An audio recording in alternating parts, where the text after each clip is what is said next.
When it comes to educating your children about money, needs versus wants is a good place to start. Your children will gain financial wisdom and learn how to manage their finances if you teach them the difference between needs and wants.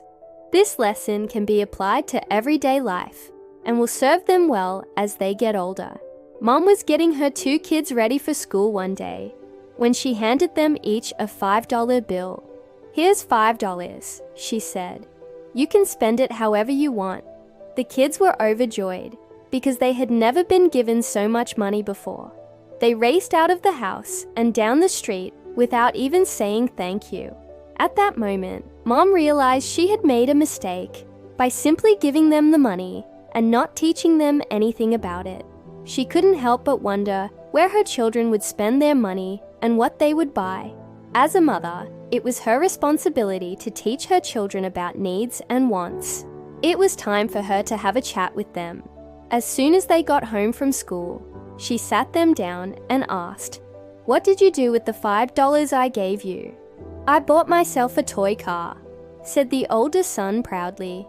"And I got myself a sweet candy bar," said the younger son.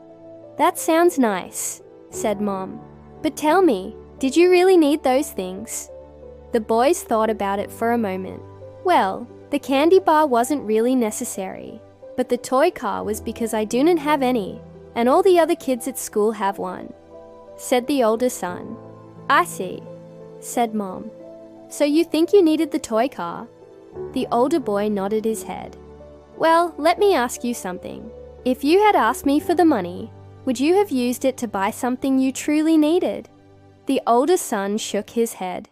"No, I guess not. I just wanted the toy car because all the other kids at school have one." "That's right," said Mom. "And that's what we call a want. Something you desire but don't necessarily need.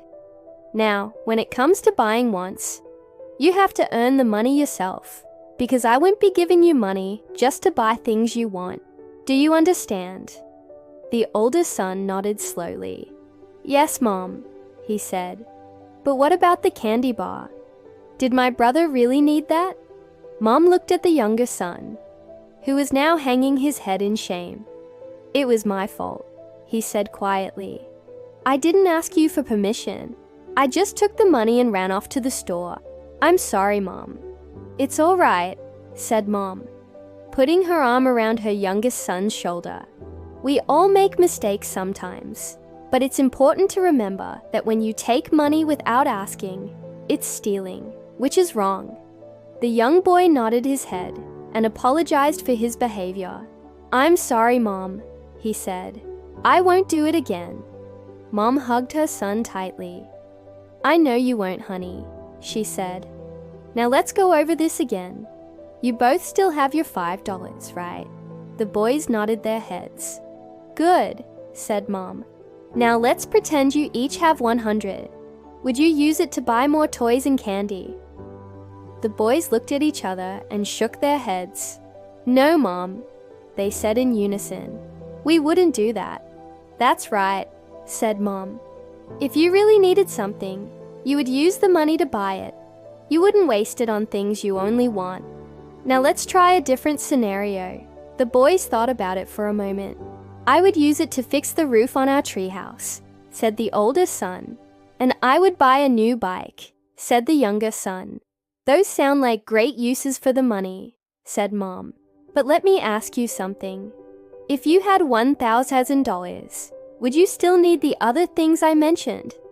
The boys shook their heads. "No, Mom," they said in unison.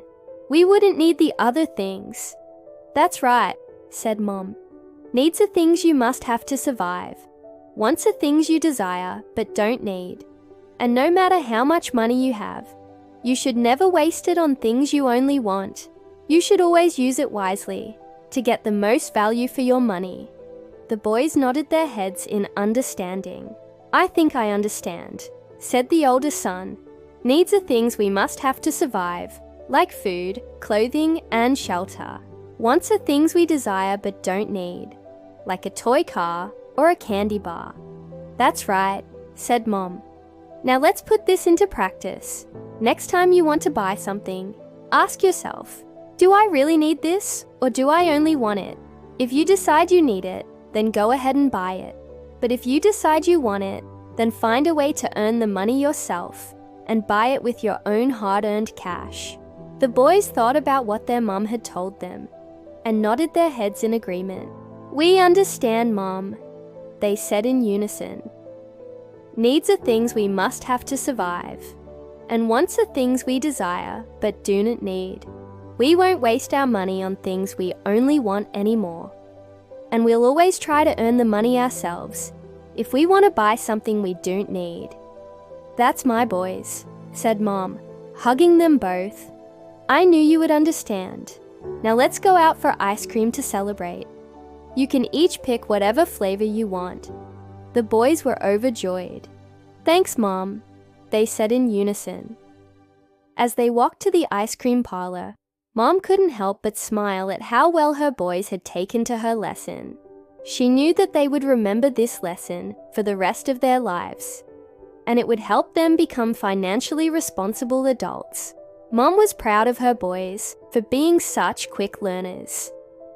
She knew that they would carry this knowledge with them for the rest of their lives, and it would help them become financially savvy adults by teaching them the difference between needs and wants at an early age. She had set them up for success. The next time her boys came across some money, they would know exactly what to do with it. They would understand that needs come first, and that wants should only be bought with their own hard-earned cash. As the family enjoyed their ice cream, Mom couldn't help but reflect on how far her boys had come. She knew that they had learned a valuable lesson that day, and she was so happy that she had been able to teach them. This story shows that it's never too early to start teaching your children about money. By having an open and honest conversation with her kids, this mum was able to help them understand the difference between needs and wants. This is an important lesson that will serve her children well as they grow up. It's also important to lead by example when it comes to managing your finances. Kids learn by observing the adults in their lives. So if you want your children to be financially responsible, then show them how it's done. Finally, don't be afraid to get creative when it comes to teaching your kids about money. There are a variety of fun and interactive ways to make learning about finances engaging and exciting for children. If you liked this video, please hit the like button and subscribe to our channel. We publish similar videos every week. Thank you for watching.